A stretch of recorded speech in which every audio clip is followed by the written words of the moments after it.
So what does an ordinary person do to awaken this extraordinary capacity?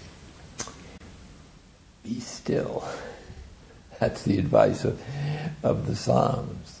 Or shut up. It might be clearer for the street language. Which doesn't mean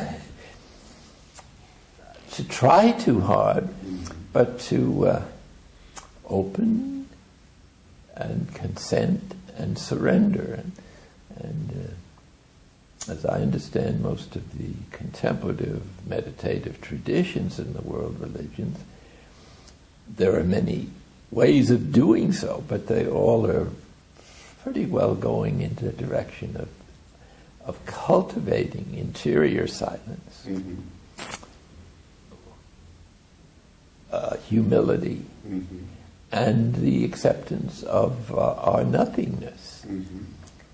Not that it's nothing at all, but it is letting go of all identification of ourselves as an object, or God as an object, or other things as an object. It's the freedom of subjectivity. Just to be whoever we really are. Right. And so it's a development of being and allowing ourselves and anything else that happens to us to be. That's the basic consent. What you do with that then depends on the inspiration of what we would call grace. Others call it follow your heart. Right. But it means the divine action in us, which is leading us into ever-deepening levels of participation in the divine way of being human, which the prophets of Israel and Jesus, in a special way for Christians, have manifested in considerable detail that one finds in sacred literature. So the Buddha also is an outstanding example of the psychological experience of the path to enlightenment and compassion and unity. There's a phrase I've mentioned a couple of times in talks, and it might be appropriate to repeat it here. The broad outlines of this process of transformation or deification or enlightenment, right, whatever terms you use, pretty much on the same line of understanding, although using also different methods or paths of pursuing it. And so the first stage of this journey, to reduce it very much, is to discover that there is an other, capital O. And so this is the realization and acceptance that there is a higher power, to put it in its lowest common denominator, but that this is actually the infinite, transcendent God of the Christians, who is also equally infinitely immanent. So that there is this other is first realization, perhaps, on the path to unity. The next step might be called to become the other.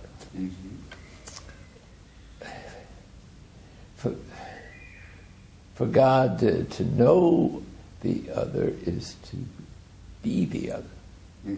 Trinitarian relationships. For us to become God is to be God. Not in a numerical theological sense, but in the fullest possible psychological, spiritual sense, which isn't enough to describe it. Divinization is perhaps the best word to describe it in that particular tradition. And finally, unity consciousness might be described as the realization there is no other.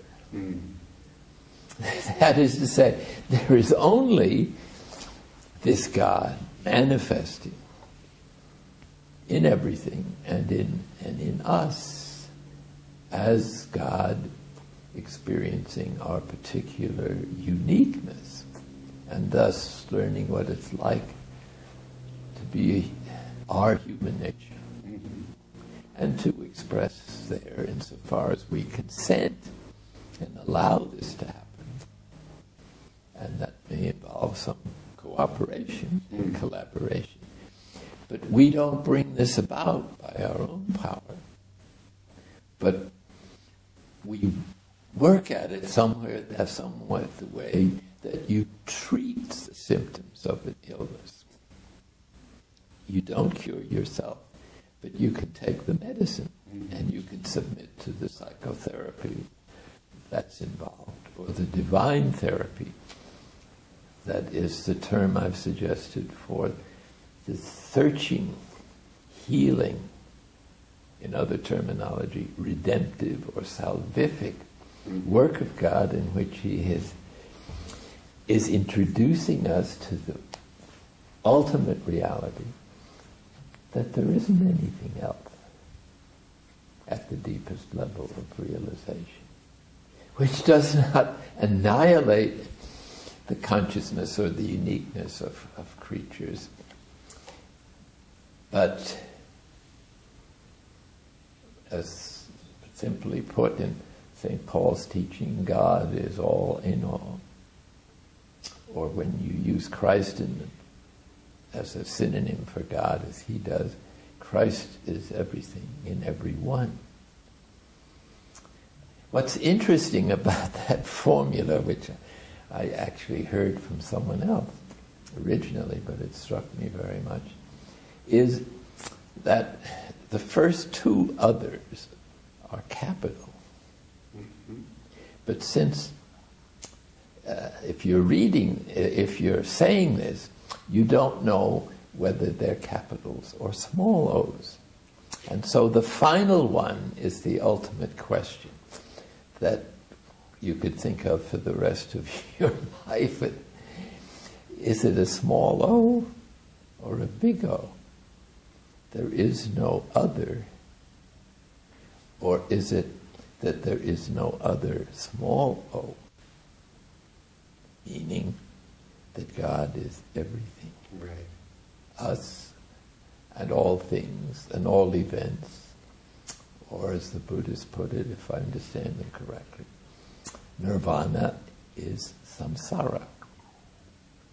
Do you think that's acceptable?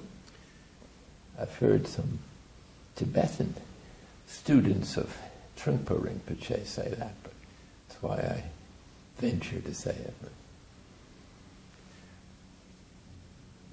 That's another one that can be said and not said, I think. Yes, I think so too. So it leaves you without the absolute certitude that it's not possible for religion to provide.